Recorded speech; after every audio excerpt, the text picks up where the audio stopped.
Greetings, Patrick here, Eight Questions with, and welcome to a very warm Wednesday. Um, yeah, I got up to 60 degrees here in southeastern Michigan. Spring is coming early. So welcome to the show. Welcome to the show. And first and foremost, we will be talking with Brandon Rhiness, and he will be here in about 15 minutes. He owns and operates, and he's also a film director. He owns and operates Higher Universe Pictures, and he is also a film director as well, screenwriter. Hi, Sue. How are you? How are you? We are ready to rock and roll again. Um, I gotta say, thank you for last night, everybody who came out for last night. Wow, what a great conversation we had with Mia Holly Kim. And you guys really responded to it. The numbers for the show are really well for us. Um, Exceptionally well. I was uh I was very pleasantly surprised, and you guys all stayed, and it was a very engaging conversation. And thank you for that. I had a lot of fun last night, and we're gonna have a lot of fun tonight, as we are going to be talking with. We have been in Edmonton, Canada, for a little bit lately, as we have talked to Jamie Hill, and we also talked to Elizabeth Chamberlain, and now we're going to be talking to Brandon tonight. Hey, Jaden, how are you? Glad you're here. I haven't seen you for a bit. Glad you're here. Um, so yeah, we've been talking lately the last month or so. We've been up in Edmonton discovering their film culture and their film industry, and it's a nice hotbed up there. There's a lot of talent up there, and we'll be seeing some of that talent very soon, if not already. Of course, I highly recommend watching Grotesque, which is on Tubi, and that was with Elizabeth Chamberlain, and of course the Mighty Skidamaretic with Jamie Hill, and also a little cult film, little web series movie that got made into a feature film. One of my favorites that Brandon did was I'm Haunted, uh, which features Elizabeth Chamberlain as well. Very cool series. That was fun.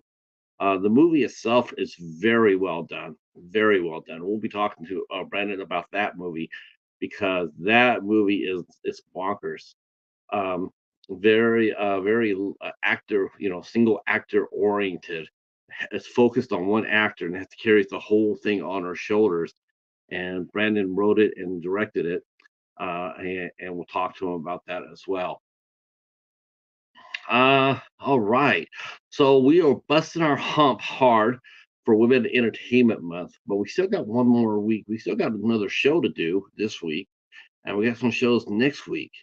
Um, and yeah, before we officially get into Women in Entertainment Month in March. So let me tell you what's coming up on the show.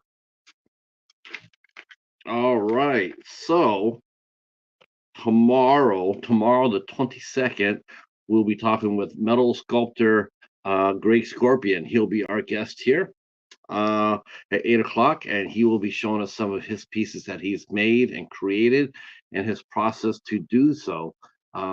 This is going to be a lot of fun.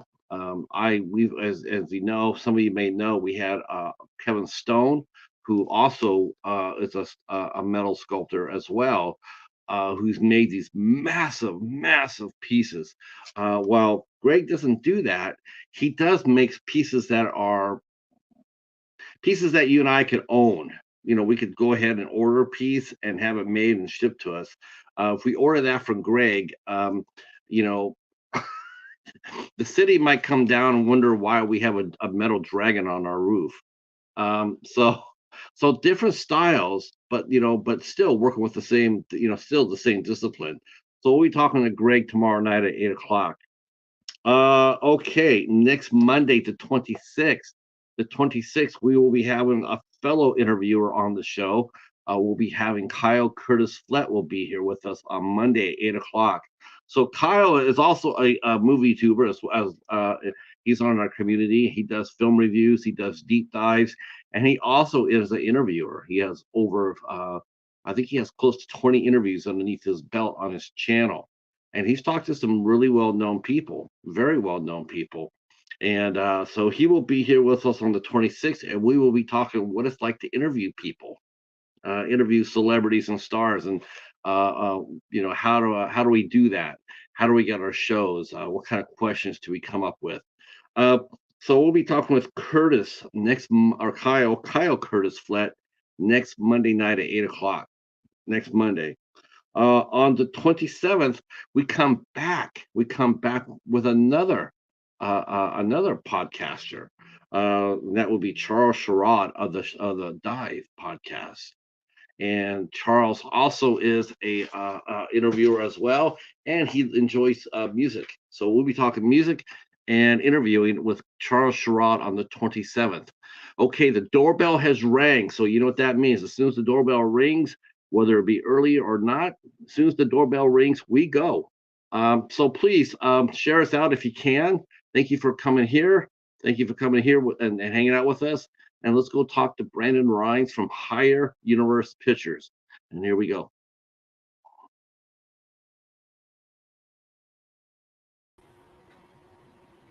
Ta-da! Hello. Hi, Brandon. How are you? Doing very good, Patrick. Thanks for having me on the show. I'm glad you're here. I'm glad you're here. This couldn't get here fast enough for us. No, because we have so many questions. We're just so hyped up on what you've been doing with your movies and your production company, your studio. We have really come to love Edmonton for the last 6 weeks. There is a lot of talent in your town. Yeah, there absolutely. I've had such a great time working with people here. My It's kind of like my social circle and my friends circle has come to involve so many creative people that this kind of surprises me every day how many talented people we have here. I mean, we're not exactly New York or Los Angeles, so it's kind of great that people are starting to recognize not only the people in the city, but the city itself as a place where great things are made. Here, we get that too here. People look at the bi-coastal towns, like at the show business. You mentioned show business, and a lot of people go New York or Los Angeles. But if we've already discovered that there's a very, very strong community in Ohio, in Iowa, and Georgia. It's amazing. It's amazing. It's not just Hollywood. It just seems like it's just a name now. So people are used to saying it, but if you really look around and see, really how see really what it is, there's probably more productions taking place in Canada than there are in the United States in many respects. Yeah, that's probably absolutely true. And I just love that you don't have to only rely on the studio movies because sometimes, and quite frankly, a lot of times they're not very good. So it's kind of good that people outside of that system, no matter where you live, you could get together with other like minded people and make movies that are more entertaining than a lot of the stuff you see coming out of, quote unquote Hollywood. And not only that, but I mean, it's getting to the point now. As long as there's distributing, and you can find a good distributor and a fair distributor. It's almost like rock music. It used to be like a band only would pop if they got what they call it a major label, get signed by a major label that will put out their music for them, and they go into debt doing so. It's sort of like that for the movies as well. It's like, well, you can only go through Hollywood or you can only go through New York to get your movie released. Not so much. Not so much. Now you can get it put out there in Canada. You can put it out here in the middle of the United States. It's no longer you're no longer like as much as they want to, but you're no longer behooving to depending on a Paramount or a Columbia or a Disney to make your movies get out. You can make sure they're seen without those guys.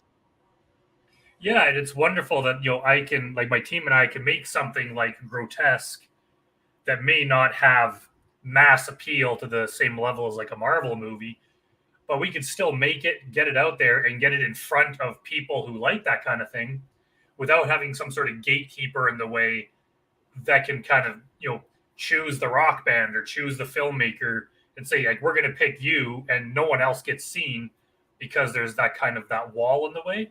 I kind of like now is that anyone with an internet connection and a phone can theoretically make something that entertains people. So I kind of like that. I mean, there's a downside to it in that there's a lot of stuff being made and it's harder to get noticed in the crowd. But it also opens up like as the viewer is that there's more things to pick from. You can find some small kind of niche films that you're really interested in and follow them without having a studio or someone in the way kind of deciding who gets to be seen. And in our community too, our little our small pocket of the film community here on YouTube, we actually feel like before I started doing on the tube, you really never, you feel like you're writing a review and you put it up and you're like the ones, you're one of many, millions of individual voices. And it wasn't until I actually started doing YouTube and got into some of the community that I realized is just exactly how much influence. Oh God, I hate that word, but it does translate. It's amazing to see how much influence a group of small people, or not too strong individually, but you put them together, not necessarily in a hive, all drones, but you put them all together and you raise up a voice like I'm haunted or grotesque, and you make a little noise for that. It's amazing how many people hear that, and get behind it and are glad to do so. And to help you guys out, to help this filmmaker out. It's because you always wonder how are cult films made? How are small movies elevated from, I made a movie, okay, you and 100 other people, but how do we elevate a movie like Grotesque or I'm Haunted up to that next level?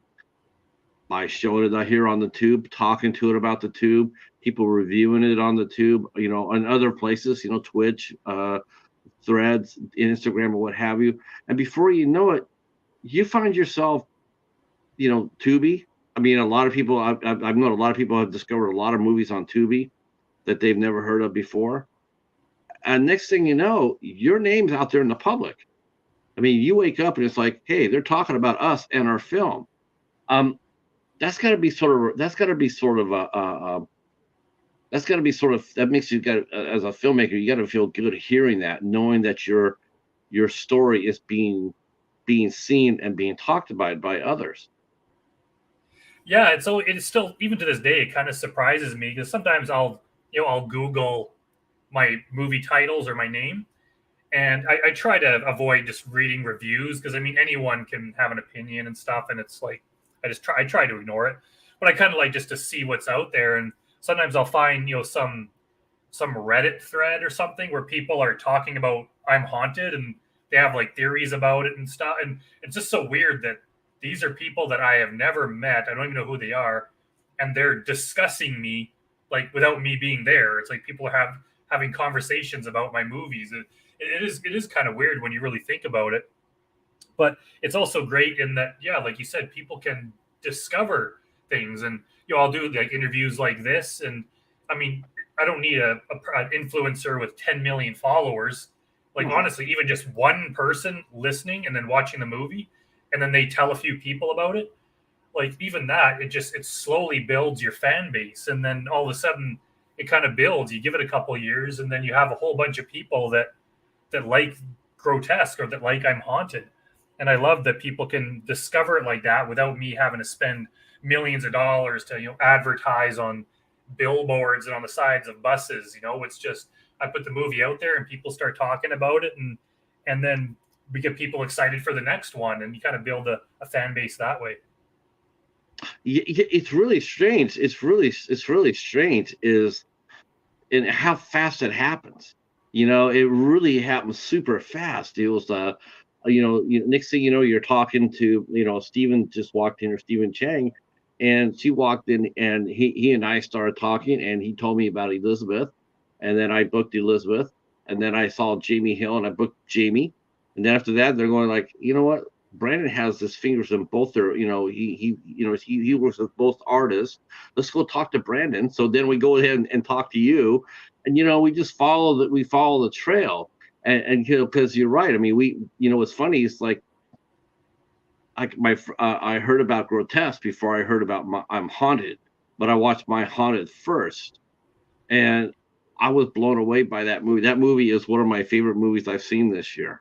Oh, thank Um, you. Yeah, I really appreciate it. I absolutely loved it.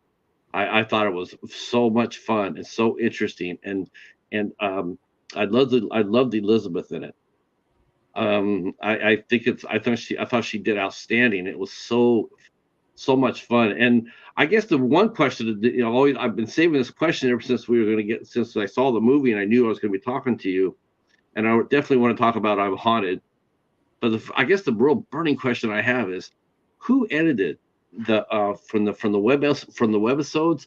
Who edited down to the movie? Was that you? Yeah, that was me. Yeah, I kind of can't remember what kind of caused it, but I was just, I was kind of thinking, that I have all the individual episodes, but I'm like, I could release it as a movie. I didn't expect much from it. I didn't think it would become my most popular film. But I was like, you know what? I'll just try it. So I took all the episodes, imported it into my editing software, and it was about 2.5 hours long. And I was like, holy crap, that's very, very long for that kind of movie. I was like, it's got to be kind of like an hour and a half max. So I just Right. went through it. I just started cutting and cutting and cutting, and I didn't worry about it too much because anyone that wants the full story can just go and watch the episode on YouTube. So I eventually cut it down to whatever it is now, an hour 20, hour and a half. And I even juggled the order a bit because all of a sudden that it didn't quite make as much sense. So I juggled the order, and it was strange because all of a sudden the story it seemed very different. Like if you watch all the episodes and you watch the movie, it has a different. It's the same story, but there's a kind of like a different feel to it and a different pacing to it. And at first, I was like, "Is anyone going to like this?" Because it's just putting a bunch of clips in a row. It's a very there's not a lot of movies that are like that.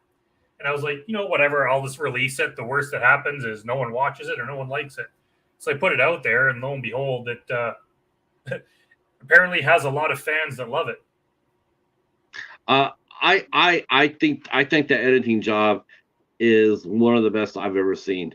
Um, I truly do. You watch movies and see editing, and a lot of times it's choppy or uneven or what have you. The editing I've seen people try to do webisodes before, and they try to make them to a feature film, um, and that I have never seen anybody do it before successfully.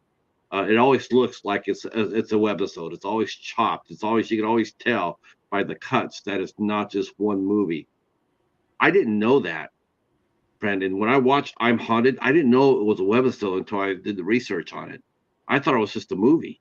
I thought it was Oh, just no, you're right. I was sitting there, and then when I read that and I rewatched it, I'm going like, Jesus, this is a master class. Every independent filmmaker should be sitting over here learning how to do editing like this, because this movie is flows. It's a great story. It doesn't have any sort of it moves, and I'm going like, because when people hear webisodes and web series, I don't know how many people really react to that. Um, I like them, but I don't know that many people who. I don't know. I mean, as far as view wise, maybe I'm wrong here. I just know that when I talk to people, and I've been doing this for quite a while, I've never had anybody walk up to me and talk to me about a webisode series before. Never had anybody do it. I talk about this a lot. I talk about this movie a lot, because this movie is so much fun and is so beautifully made and expertly edited and acted. I talk about it a lot. Like I said before, this is one of my favorite movies I've seen this year. Um, but before we come back to I'm Haunted, because I definitely want to come back to it, but I want to go back to your roots, and I want to find out, where were you born and raised at? Have you always been an Edmonton guy, or were you born and raised somewhere else?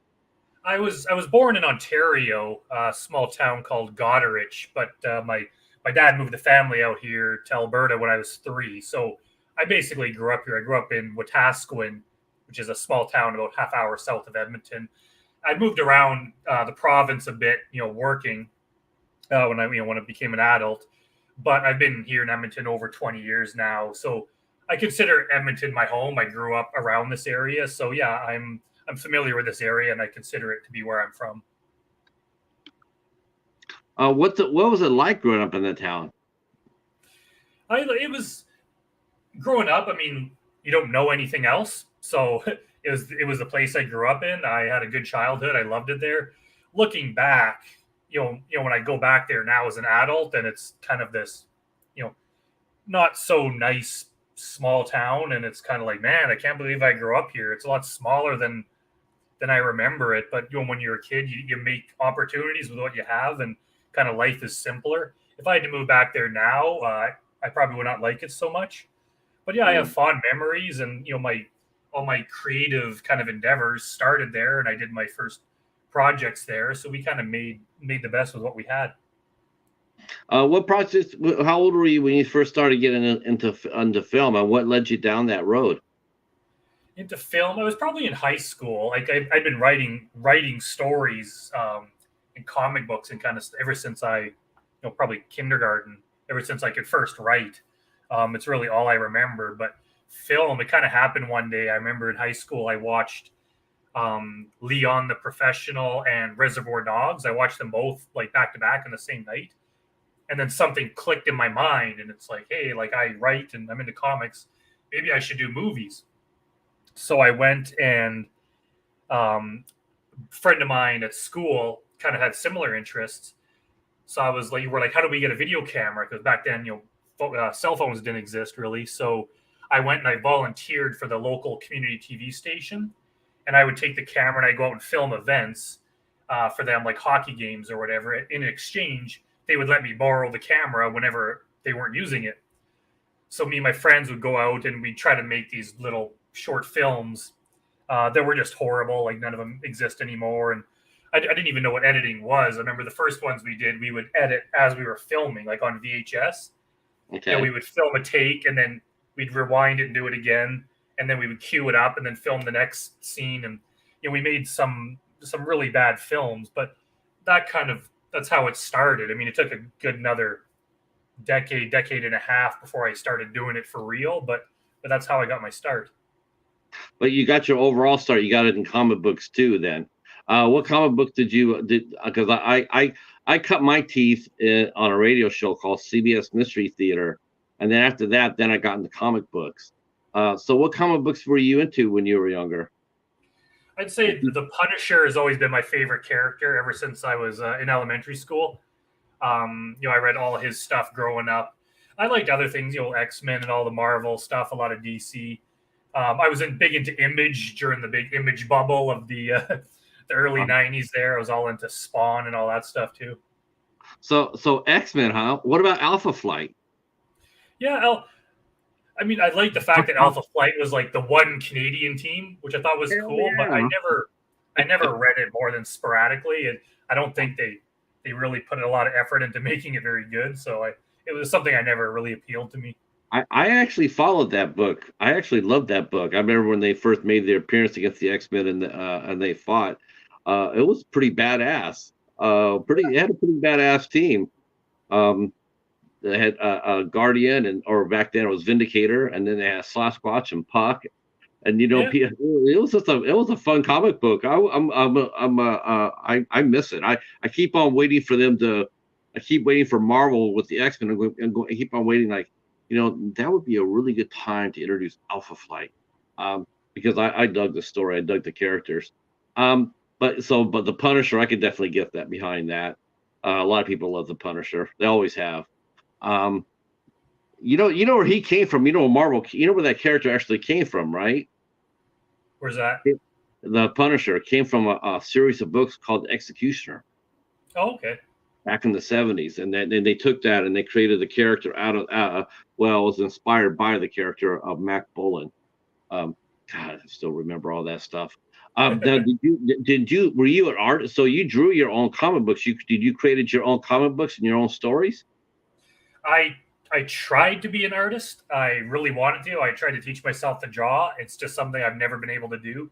I'm a writer. I wish I was an artist, but I just can't. I cannot draw. It's just not a skill I have.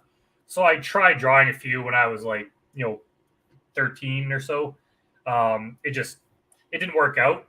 So when I started actually making real comic books, I would always hire artists to do the work. I would kind of I would write the stories and do all the dialogue and everything, but I'd always have to get someone else to do the art. Uh, okay. So now you got your camera. Now you and your friend are out there. You're cutting your teeth on that. So, what was the first project that you shot and made that you look back at with fondness? Like, this is the very first thing I did. And what three things did you take out of that project that you made? What are some of the things that you picked up as you went along? It's kind of hard to say what my first real thing is, because we made, like I said, when I was high school age, and even up to say college, we kind of made some short films, and they were terrible. We never really showed them to anyone outside of our like immediate friend group. We had people over to hang out or whatever. We'd show some people, but it was kind of before YouTube, so we never really showed anyone. It wasn't until probably 2015, 16 when I started doing this for real that I made we made 3 episodes of a kind of like a web series called Mental Case, and then we did I'm in Love with a Dead Girl, which is I consider my first real short film. Because up Okay. until then, we screwed around and we made some things that were kind of always half finished. We made one. It's probably 1999 or 2000. Around then, we made one called a Sidewalk Tale. That was actually it's a good premise. It was like this guy's on his way to a party, and he almost gets mugged, and then he gets to the party and he starts exaggerating the story every time he tells it, until by the end it's this full on action story where he's like battling these muggers or whatever. And that was kind of a funny story. And they were always well received, like just in our friend group that we would show them to. Like people always kind of liked the stuff we did because they were entertaining stories, but we just didn't put enough effort into it, and I didn't really try hard enough. I didn't care enough about it. And it wasn't until the I'm in Love with a Dead Girl days in 2016 where I'm like, what, I'm going to try to do this for real as a job and promote these movies. And then finally, we had access to distribution channels to get the movies seen, and then we kind of built it from there. But I've kind of learned, as for things I've learned, number one, like a lot of people I've noticed involved in film, they're all about the technical stuff.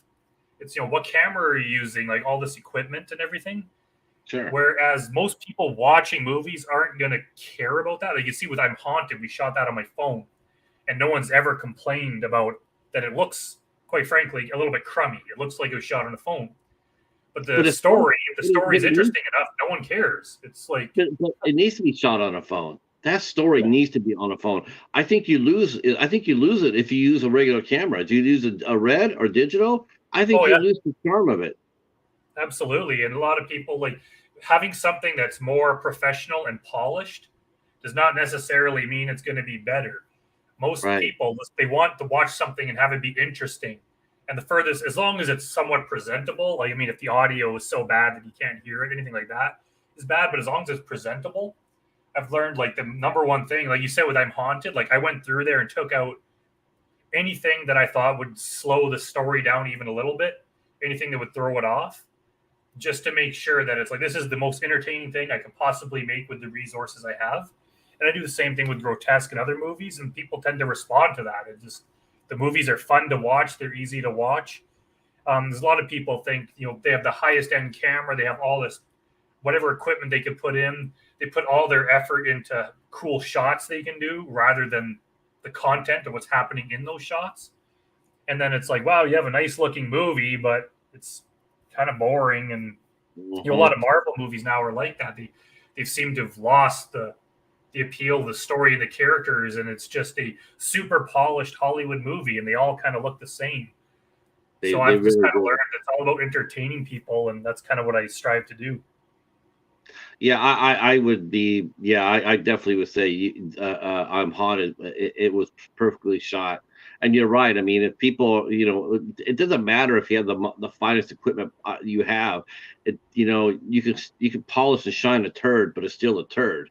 Hmm. To me, when I watch a movie, I'm more interested in the story. What story are you telling? I can handle not having the very best of equipment, but if you have some good actors who can who know their craft a little bit. I can even put up with actors who are just their first two or three roles. I can handle that as a viewer as long as the story's engaging and gripping and well written. I'm down with that because that's what I want to see as a viewer. That's what's most important to me. Not a grade A cast or top of the line equipment, but someone who knows how to tell a story. Everything else after that to me is just absolutely frosting on the cake. But Yeah, I mean the story is everything. Um and I can see that when as you since you were writing early, you saw that you already had that going for you when you decided to make movies. Is the fact that you were already a good writer. You already knew how to write, and so I yeah, think I gave you a big. I gave you. Do you feel like it gave you an edge going into university? That I you think already. so. I think just it comes from like honestly just years of practice. Like even if I didn't have any natural talent, just doing this for so many years repeatedly, like you can't help but get better. It's like if you practice guitar every day for an hour after 40 years, like you're gonna be it'd be ridiculous to not expect you to be pretty good. So if you just writing over and over and over and over again, you're going to get a little bit better at it. But like I think it was in grade 4 when I wrote this story. I had a dream about getting kidnapped, and then I had to escape from these kidnappers. So I wrote it down as like a short story, and then my English teacher let me read it to the class. And after I read it, like the class burst into applause, and I was quite shocked. And I was kind of you know popular for the rest of the day, and everyone was complimenting me on the story, and that was kind of where something clicked. That it's like I can write things that people are interested in, and that's kind of stuck with me all that time. Where a lot of people, you read a lot of screenwriting advice and everything, and it's so much technical stuff, and there's not a lot about just making it interesting and making it fun. And I tend to just ignore a lot of the advice of things you're supposed to do just to make the stories interesting and try to do something different. And I think that in a way it pays off because I get people that like my movies and they like my style. It's different from other things, but I don't want to just copy the proper way to do it and the way you're supposed to follow the rules. I kind of want to just do my own thing. And as long as the story is interesting and people like it, I'm going to keep doing it. Now, who was your inspiration as far as once you got to university and you decided this is something you wanted to do and take it going forward? Was there anybody there that influenced you or gave you any sort of mentor? Did you have a mentor who was it would help you out and help starting you starting to see your finished film starting to become more and more polished? Was there anybody there that guided you or gave you advice? I wouldn't say I necessarily had a mentor. I had people over the years. Like there's my junior high school drama teacher, Mr. Ashworth, who was he was the first one to kind of encourage me and like these are good, and encourage me in my career. And funny enough, I didn't talk to him in probably 20, 25 years until just this past year. I ran into him again, and he'd been following my career, watching my movies, and we've kind of reconnected now, and he's kind of helping me out with stuff again. So it's kind of funny how life works out in those respects. But I don't think I had my family was supportive. Like I had individual people that were supportive, but I wouldn't say I really had a mentor. I still kind of see it that I figured this out mainly for myself. Like I would partner with different people and kind of make films, but most of it I just learned how to do, and I figured out my own path. And obviously, like I would kind of research things and see how other writers or other filmmakers do things, and then I would kind of adapt their methods to my own and kind of improve on it in certain ways. And there's a lot of advice out there, and some of it I don't think works or doesn't work for me. So I'm like, you know Right. what, I'm going to ignore that and do things this other way. And maybe it works, maybe it doesn't. But I kind of just like forging my own path and kind of doing things my way. And I think everyone's going to benefit that, whether it's me or my team or people watching.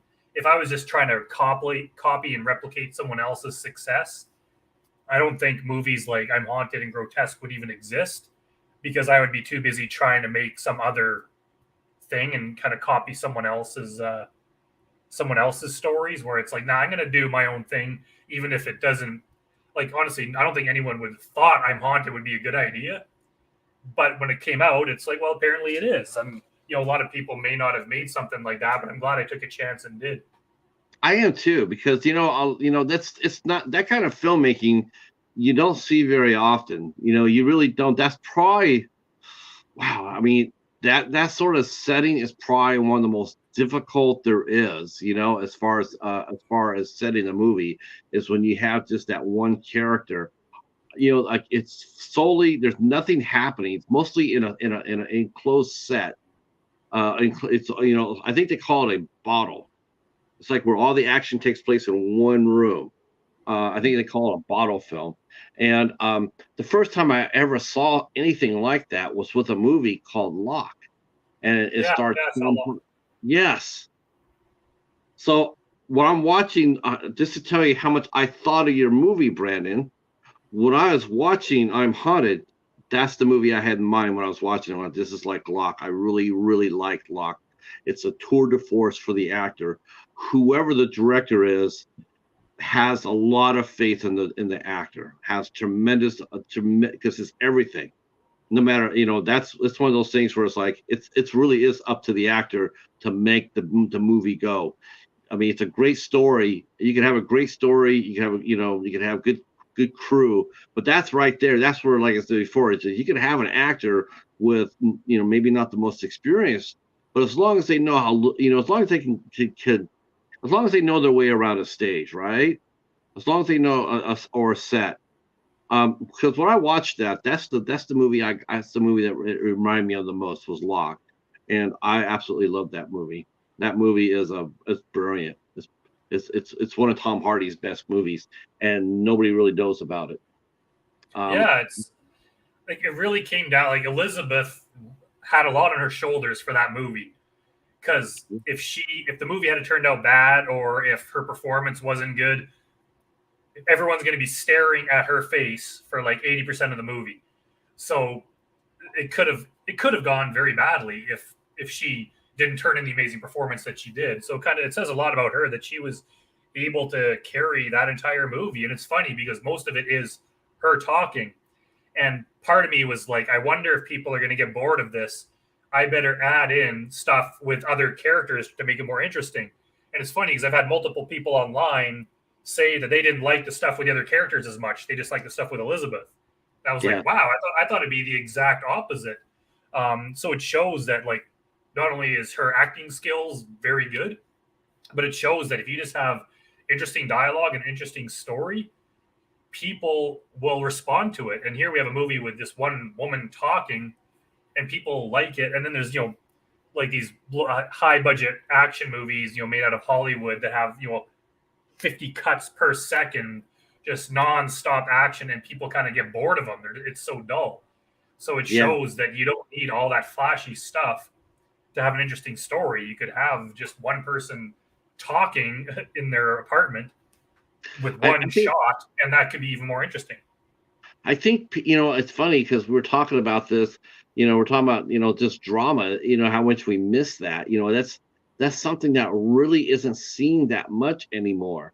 I think maybe that's one of the reasons why, in a sense, though I haven't seen the movie, but I think that's probably one of the sense that people responded to a movie like um, Oppenheimer is because it was all character driven. There's yes, they work up to the one explosion per se, but it's not an action movie at all. It is all character driven, and I think people on whole are miss that kind of movie. They're Yeah, too busy. There's too much action. There's too many superheroes. There's not enough dramas. There's not enough heavy. There's not enough. Well, nobody knows how to write a movie anymore. Now it's like, okay, we'll write for 5 minutes and we'll have a fight. And then we'll talk 3 minutes and have another fight. And it's like, or a gunfight or a chase or anything else. there's just not that much thought into making, and it takes a lot of skill as a director to make a dialogue driven movie. I mean, is it safe to say that it's actually more difficult to do a movie that like I'm Haunted? Was it more difficult for you as a filmmaker to do a movie like I'm Haunted versus maybe Grotesque, which had a lot more action, a lot more set pieces? Um, but do you think it was more demanding on you as a director I for I'm I Haunted? wouldn't say it was hard. Like, I mean, anytime you're doing just bigger, like more stuff, like say grotesque, and actually, it's going to be harder in some respects because there's just more kind of more moving pieces. But with something like I'm Haunted, there is kind of more on my shoulder because you know basically Elizabeth and I for I'm Haunted are going to shoulder most of the blame. If people don't like the acting, it reflects badly on her. If people don't like the story or the writing, it reflects badly on me. Whereas grotesque, it could be like they like it, but the effects aren't good, or they didn't like some of the actors, but the rest was good. It's kind of like the team is shouldering the responsibility. Where something like I'm Haunted, it comes down to if people hate it, it's like yeah, that kind of it's going to sting me, right? It's like man, I wrote a bad story that people don't like. Whereas people do like it, it kind of makes me feel good. So it's kind of there are aspects of it that are harder. There's kind of like more it comes down to my writing talent and the actor's acting talent when it's just one person talking. Whereas with like grotesque, there's kind of like there's the costumes, there's the blood effects, there's so many other things kind of involved in it that it's a little bit harder in some respects, but you kind of share in more of the responsibility. Now, you mentioned earlier about your first film, "I'm in Love with a Dead Girl," um, and that was one of your first ones. That's the first one that you really sank your teeth into. Like this. This is something I'm good at. I can see myself doing it. But you made a lot of films. You made a few films before that, and I noticed one thing you are is you. How did you go from when you were writing comic books? Were you writing superhero comic books, or were you writing horror comic books? Because I was wondering how you went from comic books. If you were doing superheroes, how did you go slide there into horror? Because you do a lot of horror films. Did you I've do like that? I've Or always go I've ahead. always been a fan of horror movies, so I've always that's kind of been my main interest. I've done like some kind of horror comic stuff, but I just find it doesn't like there are some the EC comics and stuff, Tales from the Crypt, but horror it just at least for me it doesn't work as well in comics as it does in movies. So I wrote some kind of superhero stuff, but I wrote other types of comics too. But when it came time for movies, one I love horror movies, but I also know that it has a dedicated fan base. So I kind of knew that if I make a horror movie, there's going to be a market for it. Whereas if you write a drama, it's just a lot harder. So kind of working like business wise, it makes sense, but also just from what I'm excited about making, it makes sense too. Um, so yeah, I honestly I would love to go make some horror comics, but just the kind of stuff that I was writing at the time and my partner on it, Adam Chuck, he's kind of the other part of Higher Universe. Most of the stuff, he's the artist that kind of drew the comics and created a lot of the characters. He was more into the superhero stuff, so that just kind of tended to be what we gravitated towards. But once I was Right. on my own doing movies, yeah, horror was kind of the at the forefront. What kind of horror movies did you like when you were growing up? I mean, were there any particular favorites? Any particular directors that inspired you? I always liked the Freddy, the Jason, the Halloween. I liked I liked the ones that had multiple parts to it, where it's like if you like one of them, well, there's 8 or 10 more that you could watch. I've always liked those, but I like zombie films. I liked like 70s and 80s horror is really good. A lot of 90s horror. There's still good horror movies being made, but like I'm still a fan of like the 80s movies for the most part. There's been a lot of great movies since 2000. There's been a lot of terrific horror movies that come out. Oh yeah. I mean, it's you hear people mention the 70s and the 80s and whatnot, but I dare say that the 2000s have more than held their own, and in many cases surpassed a lot of the old classics that we love.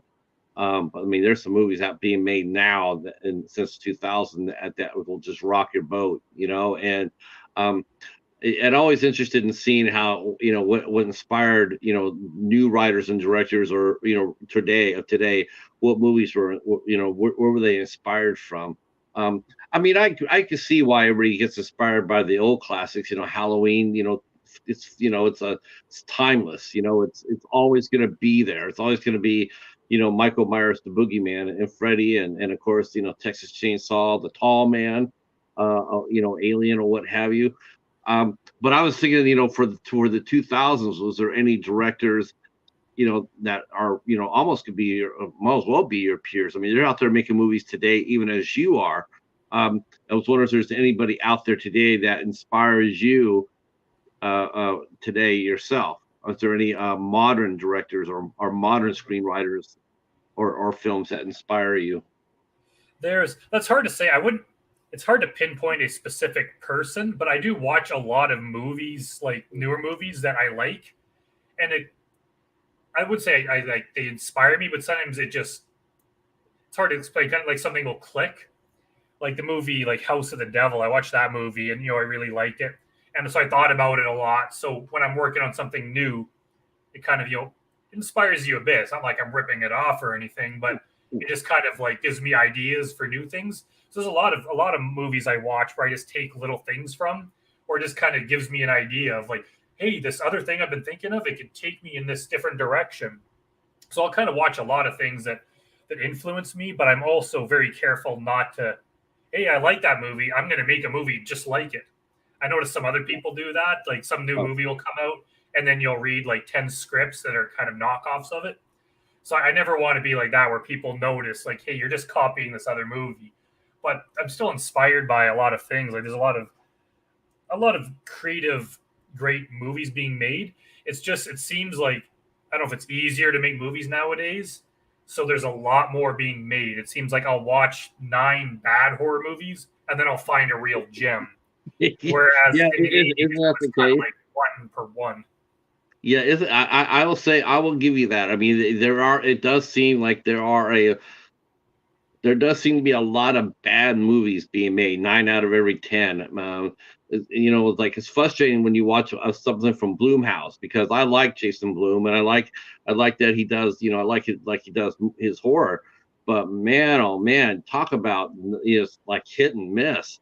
It's like he'll come Yeah, out with one good movie, and then he'll come out with like three stinkers. It's just like it's frustrating to watch, because that they're capable of being better, and yeah. then they come out there with do you think PG-13 horror is viable? Do you think, as a I creator, really do. I do. I don't know why people complain about it.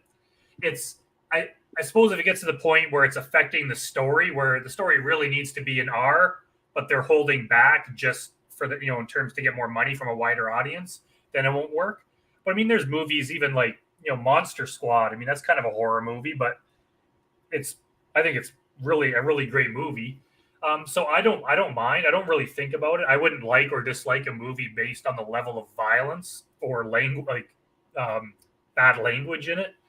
It's if you make a movie, we even made a movie back in 27, me and 2007, me and a couple buddies. It was called Aaron Boy, and we were so we thought we were making this like hardcore violent movie, and then we submitted it to get rated, and it came back PG-13, and we were kind of hurt that it's like we were trying to hope for an R, but I don't think that that's the determining factor that makes a movie good. I think a horror movie can be PG-13, but if they set out to make it a PG-13 movie, then maybe they're holding something back.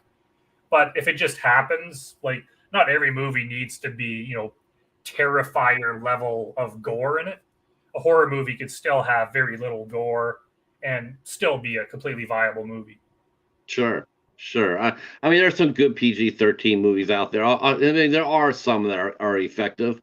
I just feel overall, I'm one of those guys that, like, yeah, it can be done well. I mean, I watched Our House. That was extremely well done. The Vigil had me look over my shoulder. It was very well done as well. Um, uh, uh, yes, both of them were ISC Midnight Boys and Girls. That's right. You know me. But there are some very good movies, some PG-13 movies out there. But overall, in the larger scheme of things, man, it seems to be it's hard for me to get into a PG-13 horror myself. Um, I just know because there are that limitations, and you know that they're there. Going into it, it's PG-13. Well, they're not going to be, it's going to be mostly jump scares. It's not going to be gore, and the Mhm. language is going to be more tame. You might get that one or two really bad cuss words in there, but that's it. Otherwise, it's all going to be suppressed, and it's hard to gear up as a fan for that. I mean, I think PG-13 horror depends on the writing more than it does the action, whereas I think R-rated horror depends on the action more than it does the dialogue. Yeah, I can definitely see that. And the thing is, like, I don't think I pay attention to the ratings that much. When I watch a movie, I'll just watch it, and sometimes I'll find out later reading online. I'm like, oh yeah, that was PG-13. I'll think back and like, yeah, I guess it could have been. There was nothing that bad in it.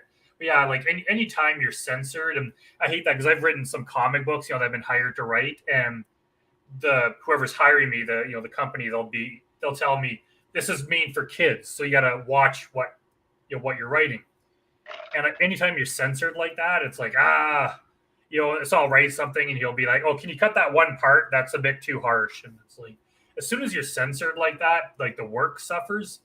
So if Yeah. you just happen to write something and hey, it's PG-13, it's fine. But yeah, anytime you're censoring yourself, yeah, you're holding back, and then yeah, the story suffers for it. I'm going to turn to the chat real quick. I haven't gone there yet, but let me go over there and say thank you to Mr. Bones for dropping off the links. Lady Valerie is in the house. Author Jennifer P. Tux is here. She's also in the house. Our fellow horror maven, John, also known as Doomsday Crypt. He even says, "Oh, and Jennifer, sub to your channel. Oh, Higher thank you. universe. Thank you, thank you, thank you." And John says, I think ratings, even for parents now, right or wrong, and our rating doesn't get the hesitation it did before internet and streaming. I don't think so either. I'm with you about that too, John. I don't necessarily think it really is much of a stop sign now for parents. They're going to drop their kids off at the theater regardless what the rating is, honestly. And theaters really don't check IDs. I mean, I've only seen that twice. I've only experienced it once where I've been for my when I was a kid where I had to have my parent walk me through it into the theater. And I've never had it, and I've only seen it a couple of times as an adult where I've seen a patron challenge for the ID based on a movie's rating. Um, yeah, so I don't really necessarily. I just think the ratings are there not so much for the audience so much it is for the filmmaker. That's what it seems to be. I think it's So more just like a warning. It's you've been right, warned about it. We're not going to stop you from watching it, but if you want to know the content, because there are some people that just they don't like scary things, so they're going to look at it, and it's like if it's R, they don't want to watch it. So it's kind of like it's almost like a trigger warning. It's like this is what this has been rated. It is now up to you to make the decision whether or not you want to watch it. what's the scariest movie that you made in the movies you made? What movie would you, if someone came up to you and said like I just did, says, what's the scariest movie that you made, Brandon? I've made that's What three movies would you tell them to watch? that it's hard to say because that like you've seen with grotesque, you get that comedy that creeps into it. And I would hardly, I mean, grotesque is kind of a horror movie, but I would hardly call it scary. Yeah. It's more funny. But if you watch a lot of my horror shorts, things like I'd say like the painting of Ebony Shaw, those ones they kind of have some scary moments in there that I've shown it to people, and there's a few moments where they're like, "Whoa, that was kind of creepy." I don't. It's kind of weird to say that I'm since I make horror movies, but I honestly don't go for the scares that much. Because then I find if you try to do that, you end up just going for the jump scares, just the really cheap scares, and it kind of gets annoying. I just try to write like a really good horror story, and then I hope that there's kind of some level of scariness involved in it. So it's hard to say. Like if you want to watch the scarier stuff, if you watch my horror anthology called the Ezra and Gore Girl Horror Anthology, that has all my horror shorts put into it with like a wraparound story. That's where you're going to see more of the traditional horror stuff. I'm Haunted has a kind of a few scary moments in it, I would say, but like Grotesque, which is probably my most popular horror movie, it's more of a slasher comedy. It's a different type of horror. Okay, let's. I'm Haunted. In the last segment, I just gotta know. I just gotta know. So is Genesis like, is she asleep at the end? Because she have her in such a weird position. It looks like she got paralyzed by a spider bite. You know the way she's left. I don't know if she's just paralyzed or did you like her character? Well, as you find out, we're almost done. I'm Haunted 2, so some things will be answered there. You'll find out that she's definitely not dead. Oh, thank God. So yeah, it's kind of she's either like possessed or paralyzed somehow. It's kind of left open ended, but yeah, I love Genesis. I think Genesis is a tremendous character, and I was hoping against hope that you would not have killed her, because I thought she was so much fun, and you're really rooting for her. And the funny thing is too is that last scene, you know, the way you left it. Honestly, that's when I watched it. I'm going like, oh yeah, she's still alive because no one's going to leave her like that, you know, for dead. I mean, she's going to be dead, you know. And but the way they left, the way you had her left. I mean, who came up with the idea of having her in that pose at the end of the movie? Was that you or was that Elizabeth? I honestly I can't remember. It could have been either one of us. But Yeah, whoever did I can't remember now, but yeah, well, one of us came up with that. it was brilliant. It's absolutely brilliant. I thought it was you know, it was probably the one singular, one fun moment of the whole set, of the whole, because the thing was creepy. Okay, I mean, yes, Grotesque is definitely a horror comedy, but I'm Haunted is not. I didn't, you know, I'm sitting here at the edge of my seat, you know, and I'm like, okay, what's happening to this poor girl next? You know, and she's going through everything. She's going through all this hell, you know, and she's got many layers of hell.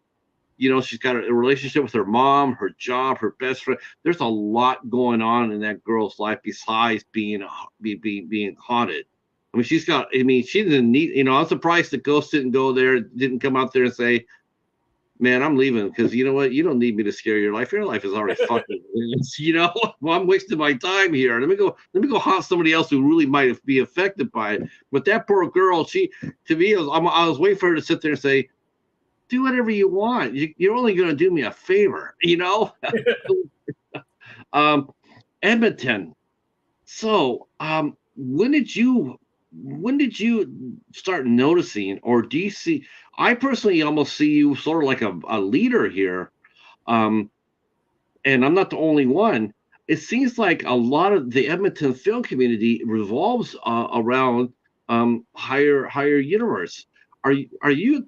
Is it safe to say that you're sort of like the big gun in town? I mean, is your production company the biggest in Edmonton? I don't know about that. I would say no. I do a lot of projects, so I do get a lot of attention just because I'm always doing something. I think there are bigger production companies. There are companies they do fewer movies, but they do like higher budget movies. But I just do a lot of stuff, whether it's just from the webisodes to short films to the features, and I do a lot of them. So you kind of see my name mentioned a lot. And things like Grotesque, we have a lot of people involved. Like even like Grotesque 2, I think we have something like 250 people involved. If you count like extras, like everyone involved in the movie. So that's a lot of people that are going to be talking about it. So you kind of hear my name mentioned a lot. But there are other filmmakers in Edmonton. There's a lot of other companies and film crews that are doing great things. I'm just kind of one of them. We do have some, like I got my core team, but we have a lot of people like Jamie Hill or even Elizabeth that they'll work for the other people too. So yeah, I can't claim all the credit for that because there's a lot of good movies and a lot of talented people that come out of Edmonton. I just kind of do my own thing, and I do this as my full-time job. A lot of the filmmakers have a day job, so they can't commit as much time to it. Whereas I have my days open to just constantly work on new things. So I have the ability to make more projects. Uh, Thanks, Hobbs. Our good buddy Hobbs is in the house. Thank you so much for that thumbs up and the share out. Thank you so much. Just got out of the grind, huh? Yeah. I hope you had a good day too, Josh. So we're talking with filmmaker and studio owner Brandon Rhiness, and we are talking about all sorts of goodness. Let's talk a little bit about grotesque a little bit because I would probably be remiss. We're going to get there too. A couple more questions about Edmonton itself. What kind do you talk, what other production companies out there are on your level? Do you guys talk to each other very much?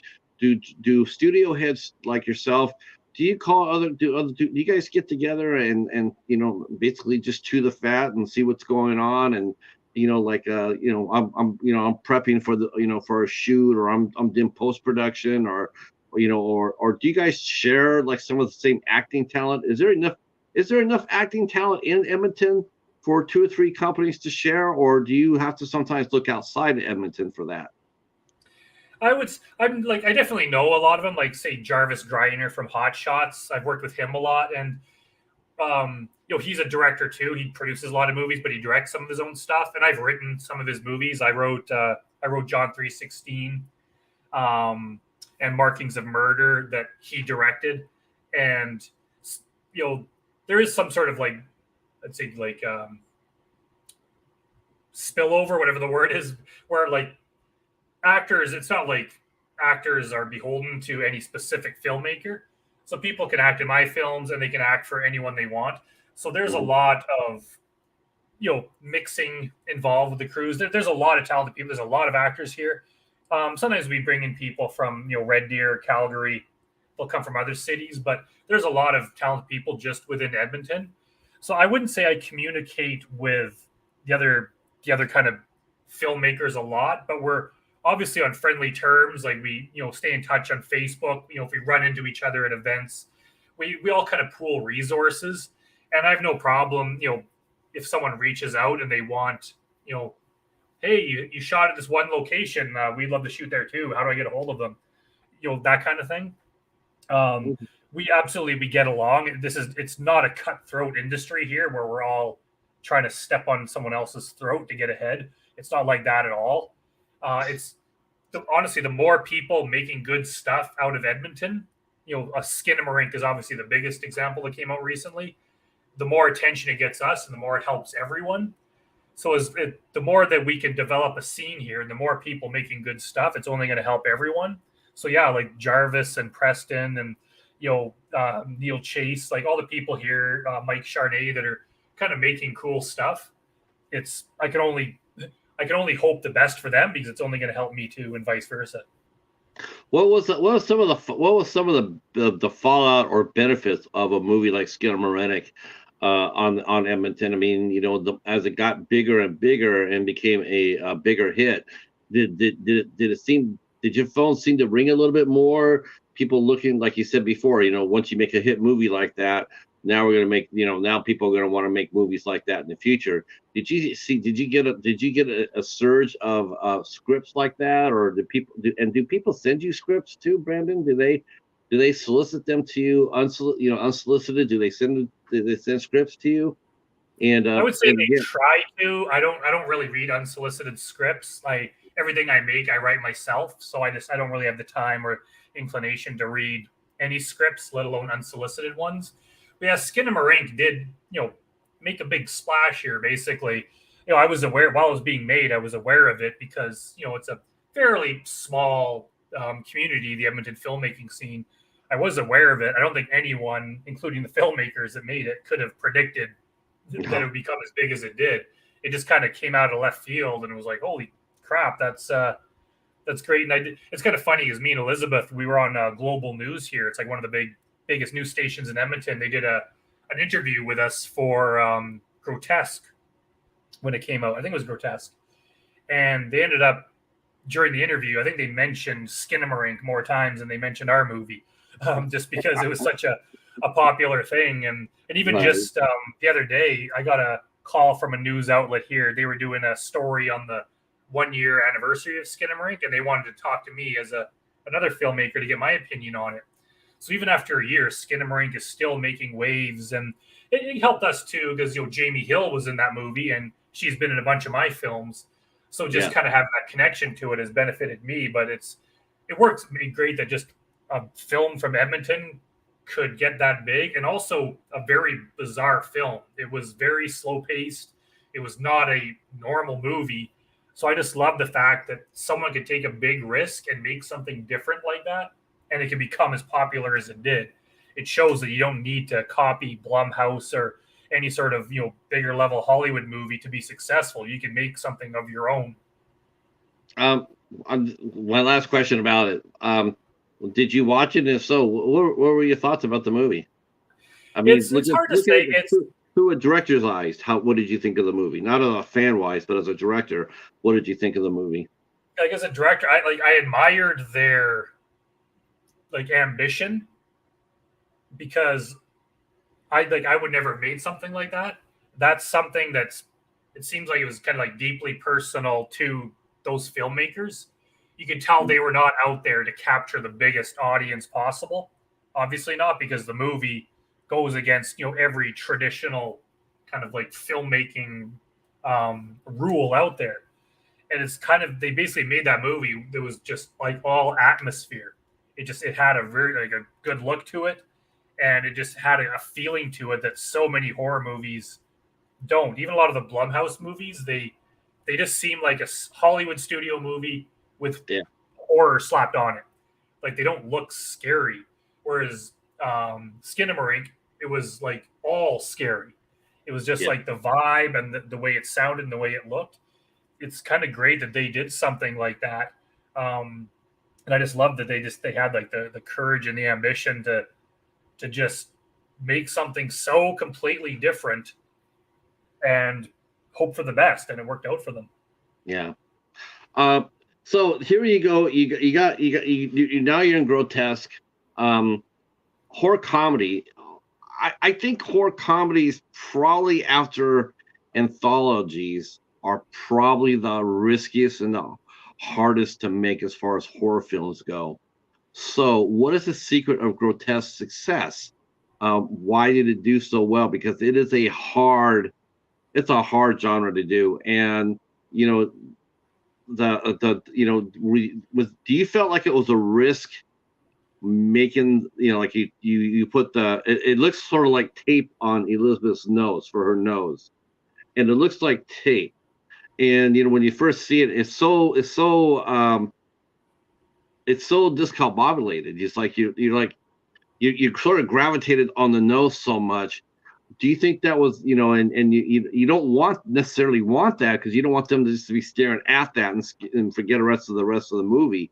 So what made you decide to do grotesque, and why did you decide to make it into a horror comedy instead of just a straight horror with maybe more of a traditional prosthetic gore nose, horror nose? Yeah, it's kind of funny because in its original incarnation, I did set out to make a serious horror movie. The comedy kind of creeped in on its own later, and it's happened before with other things I've written where I try to make it serious and then I just kind of accidentally make it a bit funny. But with grotesque, as I was writing it, the comedy kind of started seeping in. And then it wasn't until I showed it to Julie, my co-producer Julie Whalen. She plays Blanche, the villain of Grotesque. We were actually in pre-production for a different movie. We were planning to do a different movie, and then I showed her the script for Grotesque, and she was like, "Oh my god, this is so good! Like, let's make this instead." And it was like, "Oh, like okay, yeah, let's do that." And it was weird because honestly, I'm not a big fan of horror comedy. There's not a lot of them that I like, so it's kind of strange that I tend to write them sometimes. But even as I was writing Grotesque, I kind of knew I was onto something, especially once I knew I wanted Elizabeth to play the part. It's like you could almost see it as I was writing it. I'm like, I could see this maybe not appealing to a mass audience, but there's going to be a certain group of people that are going to think that this is awesome. It might Sure. be similar to other things out there, but it's also kind of different. And it kind of balances like just the extreme violence and how Mildred is on one side a horrible, horrible person, but she's also so lovable that she seems like a hero. Right. So it's kind of like, if anyone doing that in real life, that would be the most evil thing ever. Like there's no good side to that. But just the fact that she's so sweet and she almost has like a reason for doing it that you can't help like cheering for her. So it kind of just makes it a little bit original. There's not a lot of movies that are really like that. Let's talk. Let me ask you. Okay, speak. So I could not have timed this any better either. My friend Jamie Hart is here. Hi, Jamie. And of course, there's Jamie from Skilmarinic. It just came in as well. Hello. And we're just talking about that movie again. And yeah, you guys came in at the right time for sure, for sure. Let me ask you this. W- uh, um, you make her into a why do you think that horror fans relate to killers in horror movies?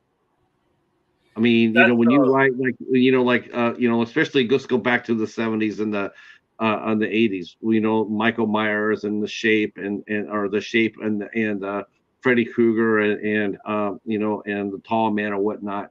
What do you think that we relate to killers like that? That we could Is it because of the real world? I don't know. To me, that seems such a cliche. It's like, why do we sit there to the theater and root for bad guys? Like I find it's myself, really hard to say. I mean, you have to be a psychiatrist to really dive deep into people's psyche like that. I don't know, and honestly, I don't know if I personally, I don't know if I really relate to them. Like, I love those characters, and maybe it's just part of like something that like it scares you. Yeah, it's hard to explain. Like, because I don't I love find that I relate to Freddy Krueger, and I don't really cheer for him, but I no. still love watching him do what he does. Same with Jason or Michael Myers. Like, I love watching those characters, but I don't find any relationship with them. I don't relate to them in any way. I just find them so.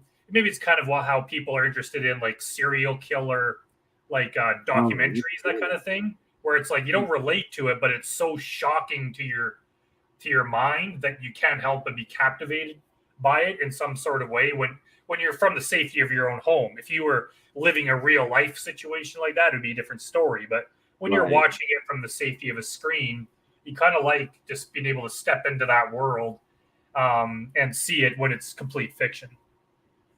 Jamie Hart says, personally, I never relate to the killers. I relate to the fear. Um, Yeah, Yeah, I guess maybe that's the reason why I relate to Art, because he sort of defanged himself with me when I found out that Art loves cats. Now it's like, now it's like, how they always say Freddy Krueger, they try to make him out to be somewhat lovable, like, he's got the one-liners. Oh, Freddy, he's what a character, what a card, what a cut up. I've never seen the character that way, but good if I don't see fucking Art the Clown that way now. Every time I see Art, all I can think of is Art likes cats. That's sort of, but I don't know. I don't know if that's just a way for me to make him less scary to watch the movies. And okay, here comes Art. He's got a saw in his hand, but you know what? I'm all right with that because he likes cats. It's like it's sort of weird. Because he doesn't scare me because I'm not one of those who gets scared by clowns. And I know that's half the thing with Art. It's half the people are terrified of him because they're terrified of clowns. It Mhm. wouldn't matter who was behind the mask. It's just the clowns in general. They just can't handle which just trips me out. That trips me out. It does. Does it? Do you find it sort of curious? And does it provide writing fuel for you when you find out what people are scared of? Like, when you hear people are scared of, they're scared of, of clowns, or they're scared of enclosed places, or they're scared of go inside the water, situations like that. Do you find that to help you when you're writing and says, that's an interesting aspect. Let me write about that. Um, I do don't you? think I really have like some of those are a very obvious thing, like spiders, snakes, clowns, like those things that people have, those kind of phobias. And there's been multiple movies made about every single one of those. So I mean, you could do that. It's I can't really say where it comes from. I don't think any of my writing comes from anything. Like I've done a zombie story, vampires, very general things. I kind of put my own twist on them, but I've never really kind of looked into people's fears, other than very general fears. Being murdered is a fear that everyone would have in certain situations. I don't think I've ever really looked into it like that. I mean, like clowns, between Art the Clown and Pennywise, it's kind of been done. Actually, I wrote a clown movie called "I'm Not Afraid of Clowns" that years ago some other director made it. Kind of forgot about that one. It's on YouTube, I think. So I guess I did a clown movie, but I don't think I necessarily look for specific fears to write into things. It's just sometimes something comes into my mind, and then the story kind of develops from there. Jamie Hart says she's scared of Disney World and the people in the costumes. Nightmare fuel. Yeah. I can understand that. I can understand that. So as far as grotesque goes, what again? It's like horror comedy. Did you find it hard to write that film? I mean, you say it's your most well-known film. What kind of feedback do you normally hear from that movie? What kind of feedback from fans did you get? Did they relate to Mildred? Did they cheer for her? What I really liked about Mildred is that she let her sing, because Elizabeth has a really good voice, and I appreciated that. What did you know that she could sing before you cast her in the movie? Yeah, pretty sure I did. I think I wrote that scene in there specifically for that, kind of just to give her the opportunity to sing. But yeah, like people overwhelmingly just love Mildred. I think there was only one comment I heard on YouTube or somewhere where some guy recommended that for the next one we make it serious and not a comedy, and it's like no, Grotesque 2 is gonna have that same kind of comedy vibe to Grotesque 1. But yeah, people just absolutely relate to Mildred, because I mean everyone has that inside of them where you kind of want to lash out at people that offend you even in a small way, but just living in society you can't. You can't attack someone just because they do the slightest thing wrong, right? It's not the world we live in. So it's almost like she's living in a fantasy where she can horribly murder anyone for even the slightest infraction. And there's something very satisfying about that, right? Is that she could basically she doesn't have to put up with shit from anyone. So I think everyone can kind of relate to it on that level, but we do it in a very comedic way. And also she's not a mean person. She's very kind of sweet and likable, which just kind of adds to the draw to the character. Jamie Hill just commented. She says we didn't stop laughing in the theater watching Grotesque for the first time. Yeah, it's very cute. That's a very cute movie. It's very interesting, it's Elizabeth just has that face. She can really do just about anything I think out there that's called. She has that sort of ability that she could do horror, she could do comedy, she could do suspense. What do you look for when you do cast your movies like Grotesque? And what do you look for when you when you do cast actors? Is there a certain look that you're looking for? Do you just go on based on their audition tapes? I mean, how do you decide who to cast? It's kind of funny is now that I've been doing this for a few years and I've met so many like awesome actors in Edmonton, I tend to write new things based on people I already know who are going to play the roles. So I'll kind of know certain people. I'll kind of know what skills they have. I know just kind of the way they act and the way they look, and I'll kind of base characters around that. So even as I'm writing it, like this new one I've been writing today, new horror movie, I've already talked to people and some few people and kind of know who's going to play those roles.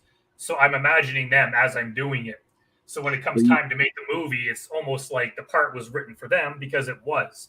So it makes Right. it so much more natural. So you write the cast then. Not always, but sometimes I do. Like writing Grotesque, I had Elizabeth in mind. There's other people that, could have played that role and it would have been a bit different.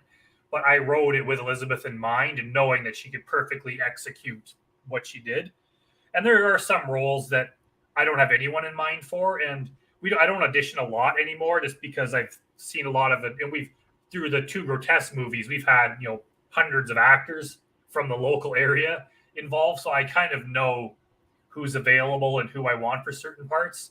But Sure. there always comes time. Sometimes we want to audition just to kind of cast a bigger net, and then we meet a whole new group of actors will come in from there. So it's sometimes it works.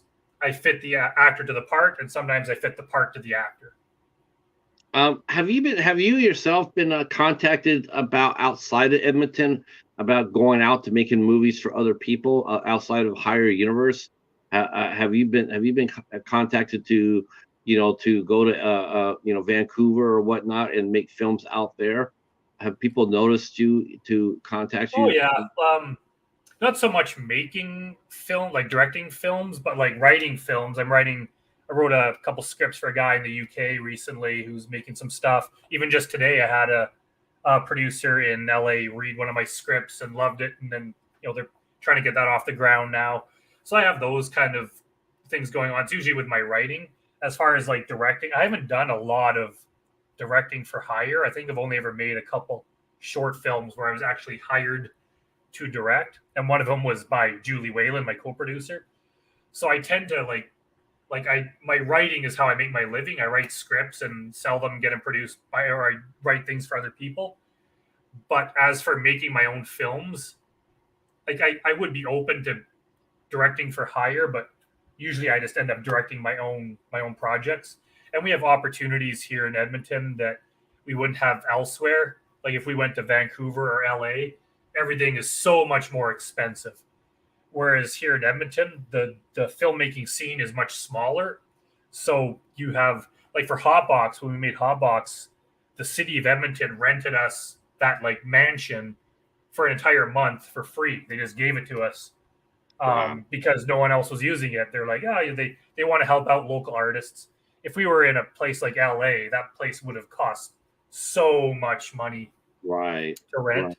So it's like right now we have a good thing going on in Edmonton where we can get things made at a very reasonable price with very talented people. So I'm going to stay here for the time being. How do you think the press is in Edmonton? Is it friendly to creatives? Is it supportive? I mean, do you feel like the filmmaking scene in your area, outside of the one movie we talked about, outside of Skinamarink, outside of that movie, do you think that it gives Edmonton a lot of love? Do you get a lot of support out of there, Oh, or could it be, or absolutely. Like from the media, from other people, from businesses. Like I'm even every movie I make, I'm even more surprised at just like how helpful and friendly everyone is. It just like everyone just comes out of the woodwork to do just to help out and make something cool when they really don't have to. Like no one owes us anything, but people are giving us money. They're giving us locations to shoot, and like every project we do, people will come out and um, one of the extras that came to one of the big church scenes in Grotesque 2, and she told me that she's the manager at a dentist's office. So she's like, if you ever need a dentist's office, I have one you could shoot at. So it's like, oh, I'll keep that in mind for Grotesque 3 or whatever other movie. So people are just willing to help. And even in Grotesque 2, we had a scene, we were shooting outside this motel, and we kind of wanted Julie's character to pull up in an expensive car. So we were like, I wonder if we can get a Lamborghini. We don't have any money in the budget for it, but can we get a Lamborghini? So we just had everyone on the team kind of reach out, and somehow we ended up getting a Lamborghini. Some car dealership drove it out. They didn't charge us anything. They drove out a Lamborghini that we got in the movie. And they just were more than happy to help out. So it's just great that we can have access to all that. And, even the like global news, like the big, like national news, like TV news stations have said, like, let us know when you've done your next movie and we'll help you promote that too. Like they want to help like cool things that are being made here. They're willing to help. So yeah, everyone's been so great, from the cast and the crew to complete strangers. Like they're all just absolutely willing to help. do you think that's more reflection upon you and the way you run your business more than it is the film itself? It, That it's more. could be. Hmm. I I'm it could thinking. I'm thinking that. like I'm I think it could just be, I mean, I'm also helping a lot of people too, because, I don't really make a lot of money doing this. It takes a lot out of me to, a lot of effort. I could be, working a job and making a good paycheck, but I kind of give that up in exchange for doing this fun stuff that does benefit a lot of people and helps them with their, starting their creative careers. So I think that just that, and that I'm like, it's hard to say, but basically, if I was like a cutthroat asshole, like a lot of Hollywood directors are, I don't think people would be willing to help. But just the fact that I'm friendly and helpful, I think people just kind of see that and are more willing to help. Um, and I've never really run into anyone in the Edmonton industry that has been like a toxic person to work with. It's so rare to see. Because I think Yeah. here, like, people know that it's a small enough community that if you're a horrible person, you're not going to have a very long career here. So everyone No. I work with are such great people, and it's not always easy. Like, sometimes you have to take time off of work. There's long days, things go wrong. You have bad weather. Like, it's cold outside sometimes. Like, it's not always an easy, fun job, and people stick it out. Like, people stick it out even more than I'm expecting them to. Like, there's a lot of times where I'm like, I would understand if everyone just bailed on this project, but they never do. Everyone rides it out and puts all their effort in and comes back for the next one. And that's kind of how I built this little community, and I'm able to pull off these big projects. Is everyone works so hard at it, even if they're only in a very small role.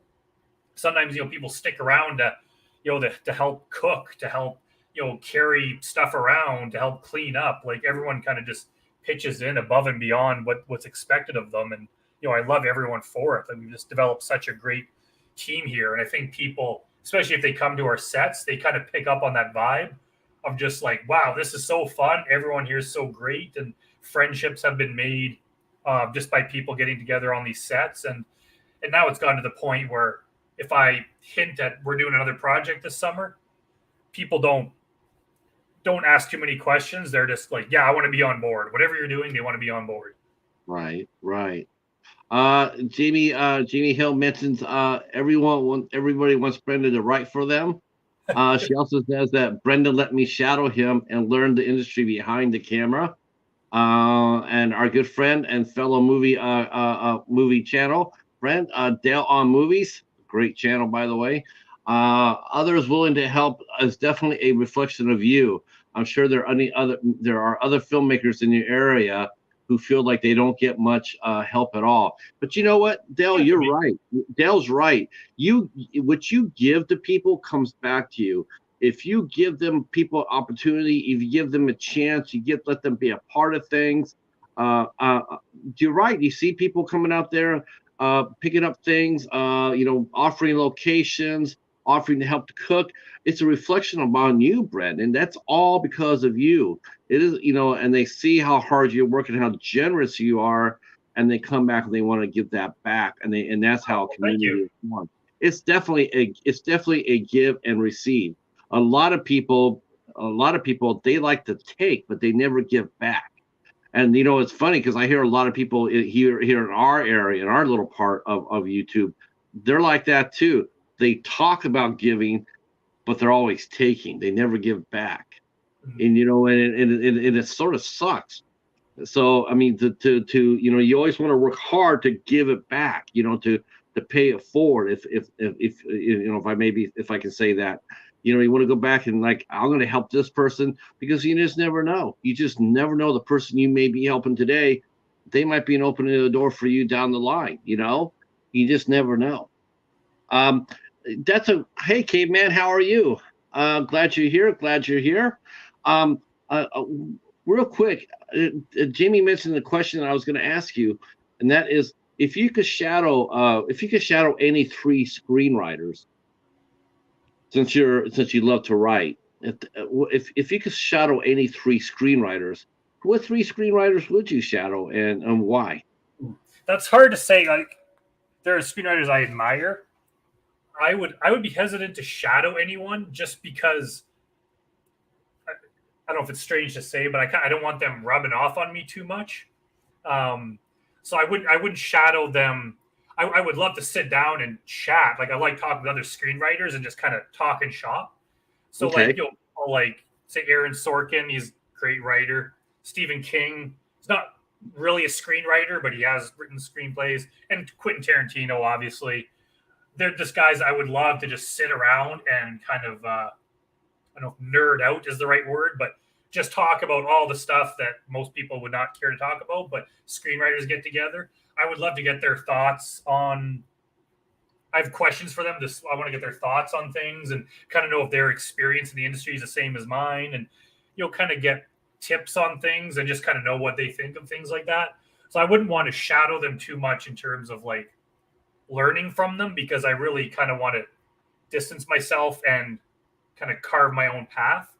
Yeah, I would choose those three guys for just kind of shooting the shit with and hearing what they I, have to say. I find you picking Tarantino very surprising, actually. Really? Yeah, because that's all he's ever done is copied. He's always been Yeah. influenced by everybody else. He's never done anything for him. He's never done anything original. That's the thing. I mean, the other two have. It's interesting. Maybe It's it's funny because because like Tarantino, like when I first watched Reservoir Dogs, like he was the one that inspired me to become a filmmaker.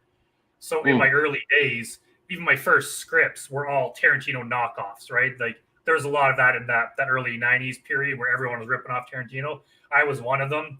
And then as I kind of got older, I kind of stopped liking his movies as much. And he started getting a lot of new fans, and I started getting away from him where I was like, you know what? I don't really, I admire some of his stuff, but I just don't like him the same way I used to. And I no yeah, longer consider myself a fan. But what I love is that he's just so passionate about film, and he yeah. has reached a level of success that you can't ignore that. No, I'll give you that much. I'm with you. That's my attitude. Your attitude toward him is exactly mine. When I watched Reservoir Dogs, especially after like the third time I watched it, and I realized that it was, the first couple of times I watched it, I was like, man, this is awesome. This is so intense. And then I saw that for the third time, and I'm going like, this is actually sort of funny. And then I saw it for the fourth time, going like, this is really funny. This is a really funny movie. This is, I don't know if it's supposed to be funny or not. I think it is. It's our comedy, but it's funny. It just. But I mean, my favorite of his is definitely the Kill Bill movies. I mean, those are the two favorites. But overall, I'm not a fan though. I'm just not a fan. But I can definitely see why a screenwriter would be. Um, let's see. Oh, thank you so much. I think I said that. Thank you. But if I didn't, let me say that again. Thank you so much, Gabe Man, for hitting the like button. Thank you guys all for showing up and supporting the show. If you guys have any questions for our guest, filmmaker and studio owner Brandon Rhiness of Higher Universe, please feel free to drop your questions in the chat, and we will feed them on to Brandon. I appreciate that. What's it like? What's it like? Jamie mentioned that she got to shadow you. What's it like to what? I asked you earlier in the interview if you had a mentor, and you said you really didn't have one. But I think people probably see you as that today. How does that make you feel when people look to you to see what you're doing and the style that you're doing? And have you ever seen anybody take your style and seen it? Have you seen it reflected back on the screen? I don't know if I'd ever seen anyone take my style, but I like encouraging people to do what I do, because I mean, even to this day, part of me is still surprised I'm doing this, because yeah, like around early 2010s, like I got laid off from my day job, and that's where I made the decision. It's like, do I go and get another dead end job that I hate, or should I go full in and do this creative stuff? And at the time, I had enough employment insurance to live on for about 6 months. So I was like, you know what, I'm going to go all in. I'll try to make something of it. If it doesn't work, whatever, if I run out of money, I can always get another job. And then, here we are 8-10 years later, and I'm still doing it. And sometimes it's month to month, right? It's like, I got to struggle. This isn't Hollywood. I'm not rich. It's just struggle for one more month and just make another thing and kind of recycle that money into making something new. So I think a lot of people could look to me, and it's like, I am someone that had this dream, had this goal, and actually did it and made it happen, and then repeated the process. So there's a lot to learn from that. And there were people when I first started, like there's Ashley Scott Myers, He's made a few films and written some movies. He has a podcast called the Selling Your Screenplay podcast. So when I first started writing for real, 2015 or so, I Googled selling a screenplay and I started watching his podcast and I listened to what their guests were saying and how they sold their first scripts. And I just kind of copied that formula and it started working. And then I kind of developed my own way of selling scripts. And it got to the point where I was a guest on his show and I told him, like, I got my start listening to you. And then I kind of took it to the next level. And so now I'm here telling other people how to sell their scripts. So I tell anyone, I mean, theoretically I could, start a Patreon or something where I could like sell a course on how to do what I do. But it's like, I don't want to charge people for it. If you want to know how I do it, I'll tell you. I've done many podcasts before where I explained how I sold my scripts and all that. Because I would love other people to follow in my footsteps. And it's like, if I can do it, anyone can do it.